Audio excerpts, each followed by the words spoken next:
Hi, my name's Chris Pizzelli, and I'm a scientist at the Water Management District in the Coastal Ecosystems section. And this part is about modeling of coastal ecosystems and how we do it. So I'm going to give you just a few minutes of an overview of the coastal modeling program that we have. And then we have three different presentations. Dr. Fawen Zhang, who's sitting here, is going to discuss the coastal watershed modeling. Dr. Datong Soon, who sits here, is going to talk about hydrodynamic and water quality modeling in the estuaries, and I'm going to discuss the ecological modeling. Just for the record, I'm an estuary scientist. I'm not an engineer, a planner, a water resource manager, or anything like that. I'm an estuary scientist. Bachelor's, master's, PhD, all estuaries.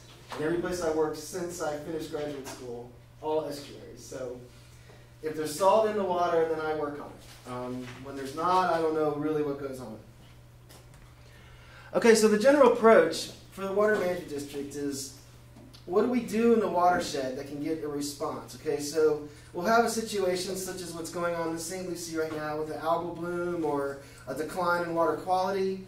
And generally the approach is to try to repair or alter something about the freshwater inflows on the land so that we can correct the problem and return the system to some more desirable ecological state. If you have questions at any time, please just put your hand up. Okay, so the freshwater inflow at the head of the estuary links the upstream watershed to the estuarine water body. And this flow affects estuarine conditions. And the organisms respond to these conditions. So in a lot of riverine or lake assessments, you can go right from freshwater inflow to biological responses. In the coastal zone and estuaries, you can't do that. We have to go freshwater inflow, the quantity, quality, timing, distribution of the inflows, to estuarine conditions. And this generally means salinity, but can also mean other water quality conditions that accompany the inflow of fresh water. And finally, we look at the responses, changes in composition of the communities or the abundance of organisms, and also things like, these are sort of food web metrics of the effects of fresh water on the food web. So what we do is we provide guidance and some predictive ability to answer questions. So in order to do this, we developed and we use different types of integrated modeling, again, because we have to go from inflows to salinity or other physical conditions to biological responses. So there's a little flow that you're going to see again. Generally inflow scenarios. We take those freshwater inflows and convert them into some sort of, again, an environmental condition in the estuary. In this case, it's salinity. And then we use these time series of salinity to run ecological models. And I'm going to get back to this when my turn comes up. I'll get back to this in more detail.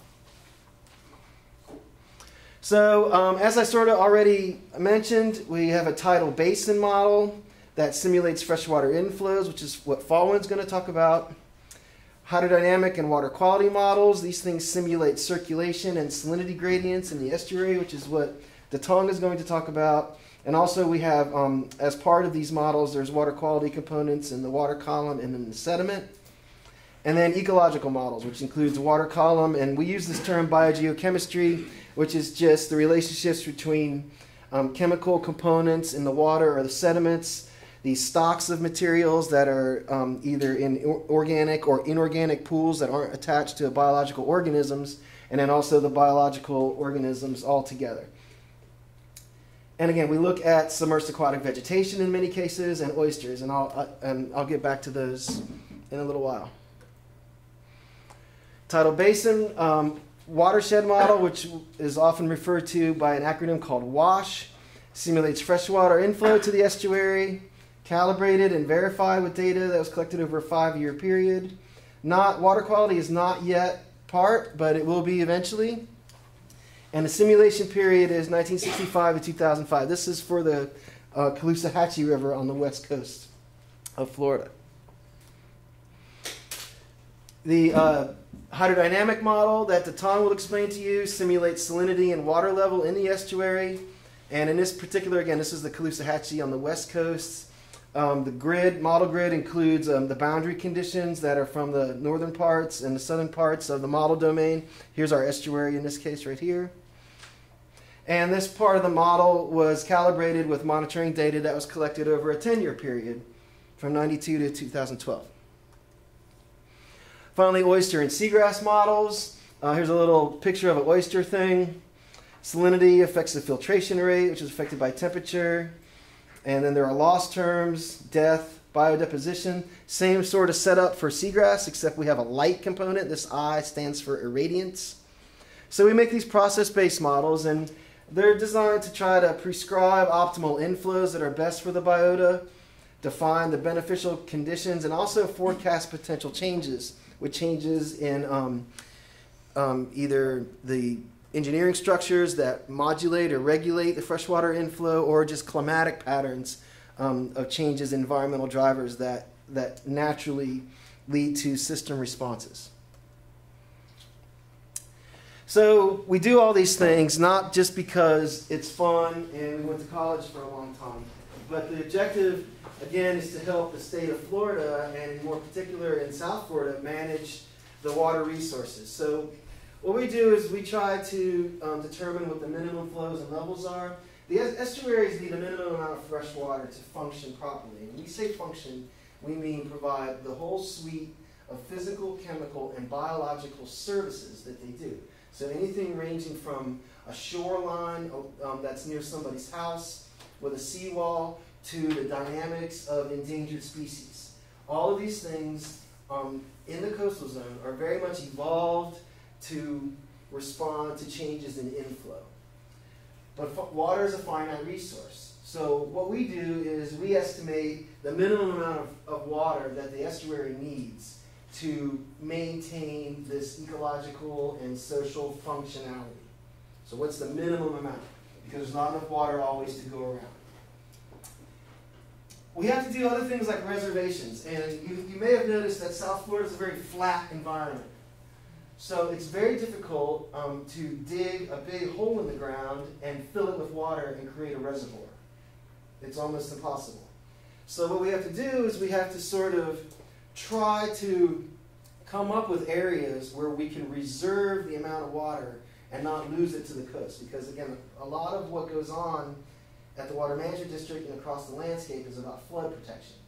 In order to do flood protection, a lot of times we release fresh water to the ocean. And we're trying to figure out a way to capture that fresh water and keep it around so that in the dry season we can have it for agricultural, urban, ecological uses, all the things, just to not waste any water. Operations, you'll hear more and more about this. A lot of this is centered about the water levels in Lake Okeechobee, because that kind of sets the stage for everything else that happens across the landscape. So our researchers work with lake operations, things like the schedule. This is called the Lake Operation Reporting Schedule. Is that what it is? Operation Lake Okeechobee. Lake Okeechobee Regulatory Schedule, LORS. Yeah, this is what they came up with, and it was instituted in 2008. The whole series of concepts and considerations that are used to maintain the lake water levels at targeted amounts. And also project planning that they're used. This is sort of the application of what the information that we get. And of course, we have things like structural modifications of the estuaries. In this case, this is a giant causeway that goes across near the mouth of the Caloosahatchee. And it's a big bridge, and they built islands here for it. So some of these structural alterations that have occurred are difficult to reverse. This bridge isn't going anywhere. So we have to account for this in our hydrodynamic models, but also in our considerations of things like salt transport up into the estuary. Because if you're trying to determine the minimum amount of fresh water that comes down, if you create a situation where there's more and more salt entering from the ocean side of the estuary, then it creates complications that need to be accounted for. So you have any questions now?